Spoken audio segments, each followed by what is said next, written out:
What if the smartest financial move you could make right now is to stop investing? I know how that sounds. It sounds like financial heresy.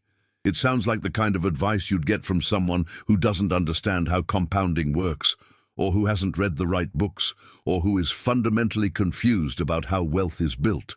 Every financial voice you've ever encountered, every YouTube channel, every book, every well-meaning friend who discovered index funds has told you the same thing. Invest early, invest consistently, invest as much as you can, as soon as you can, without hesitation. And in the right context, that advice is correct. But context is everything. And the financial industry has a powerful incentive to sell you the universal version of that advice, the version that strips away all context, all nuance, all individual circumstance, because a world where everyone invests regardless of their actual financial situation is a world that generates enormous fees, commissions, and management profits for the people on the other side of your portfolio. Here's what they don't tell you. Investing at the wrong time, in the wrong financial conditions, is not just suboptimal. It can actively make you poorer. It can accelerate the exact financial collapse you are trying to prevent, and the decision to invest before your financial foundation is structurally sound is not discipline. It is the financial equivalent of decorating a house that has no roof. Meet Thomas is 29 years old and has recently had what he describes as his financial awakening. He read the books, he watched the videos, he understood for the first time the power of compound interest and the cost of waiting. He opened a brokerage account and began investing $300 a month into a diversified index fund portfolio. He felt, for the first time in his adult life, like he was doing the right thing with money. 6 months later, his car transmission failed. The repair cost $1,800. Thomas didn't have $1,800 in liquid savings. He had invested it.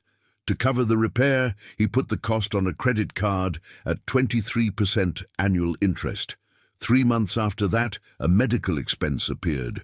Same situation. The money was in the market, not in his hands. Another credit card charge.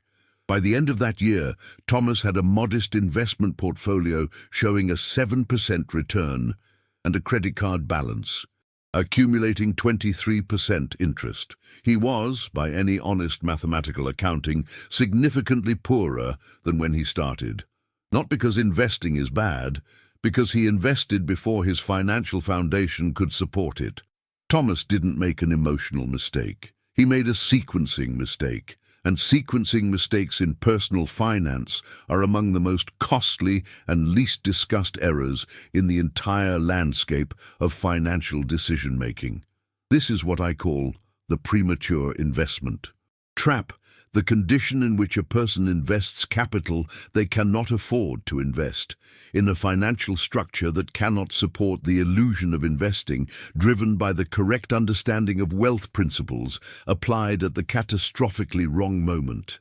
Charlie Munger, whose investment philosophy is perhaps the most rigorously logical in modern financial history, said something that applies directly to this trap. Invert, always invert. Before asking what you should do, ask what you should avoid.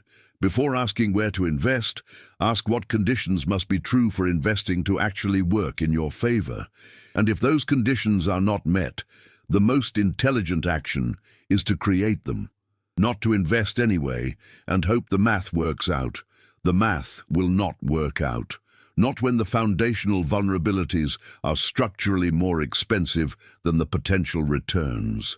The concept at the center of this video is what I call the investment readiness threshold, the specific set of financial conditions that must exist before investing transitions from a wealth-building strategy into an actual wealth-building strategy rather than a performance of wealth building. Because there is a profound difference between those two things. One produces compounding returns. The other produces the feeling of financial virtue while the underlying financial structure continues to deteriorate.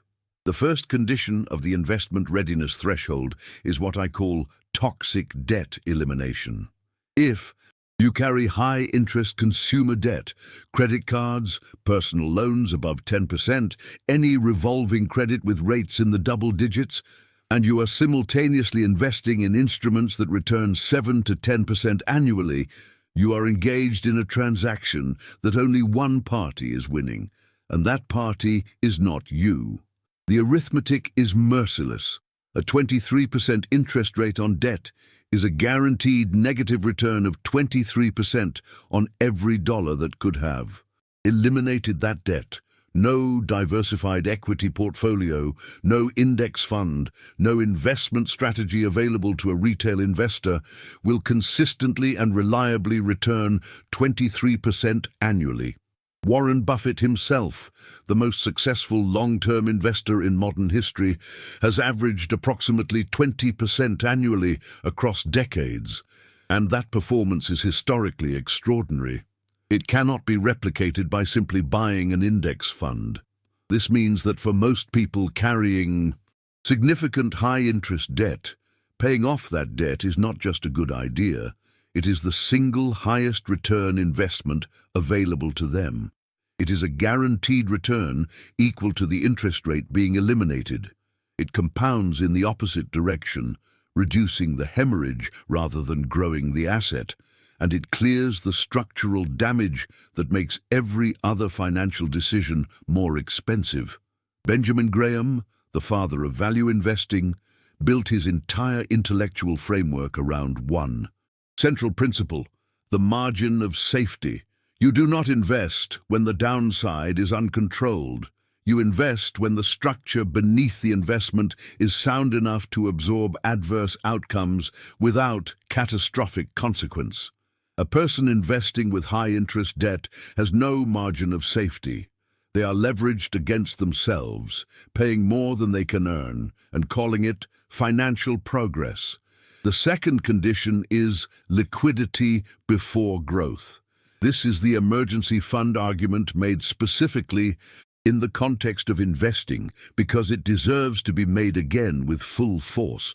Money invested is money that is no longer liquid.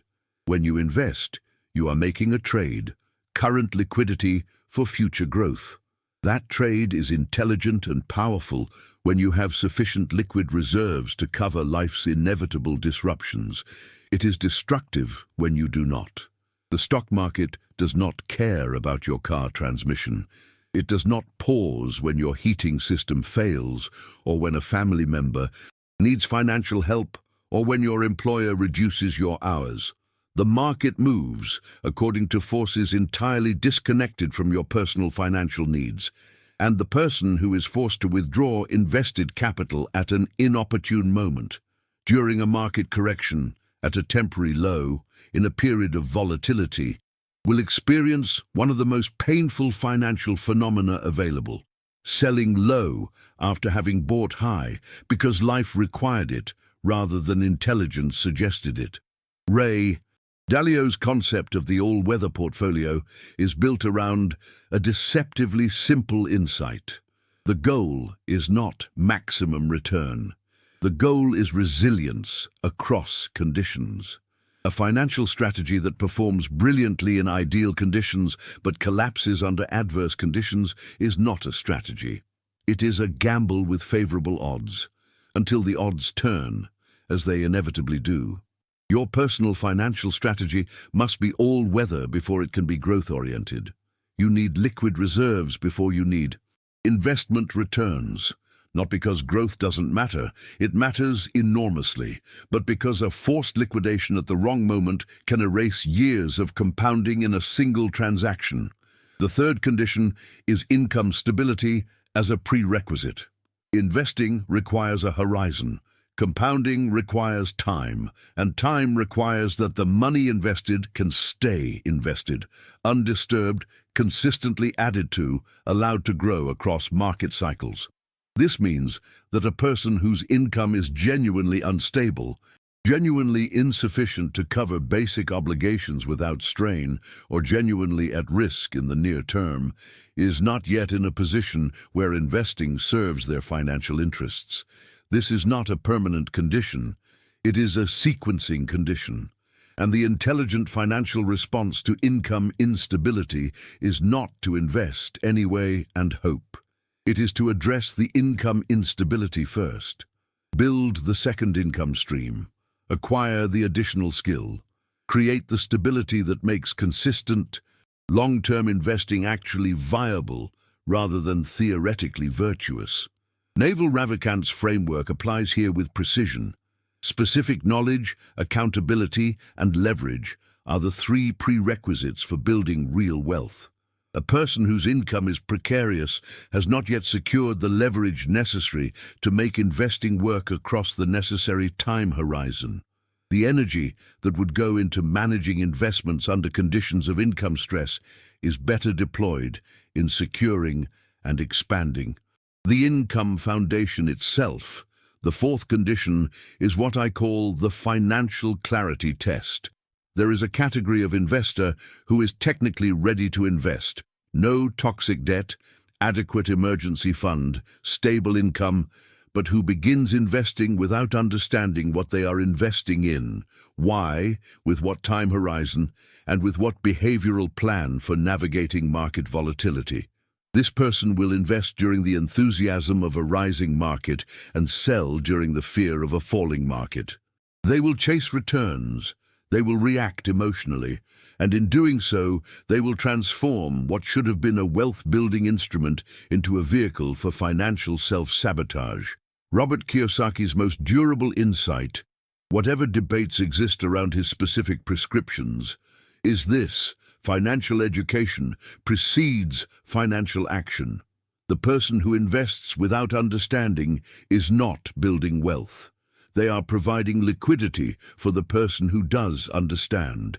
The market is a transfer mechanism, and the direction of transfer runs consistently from those who act on emotion and ignorance toward those who act on knowledge and discipline.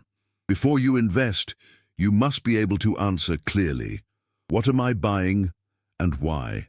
What is my expected time horizon? What will I do if this investment drops 30% in value?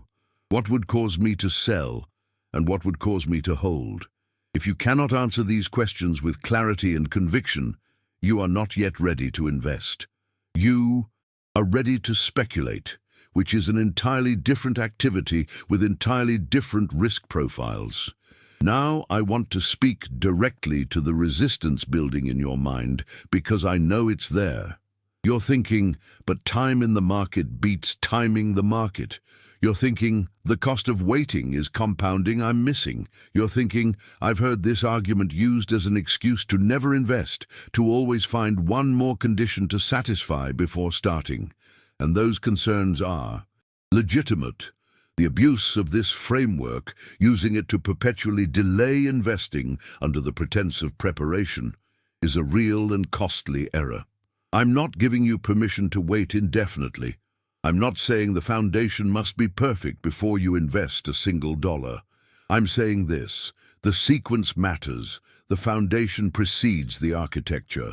The roof does not go on before the walls, and the financial system that invests on top of structural vulnerabilities is not building wealth. It is building the appearance of wealth while the underlying structure becomes increasingly fragile. The question is not whether to invest.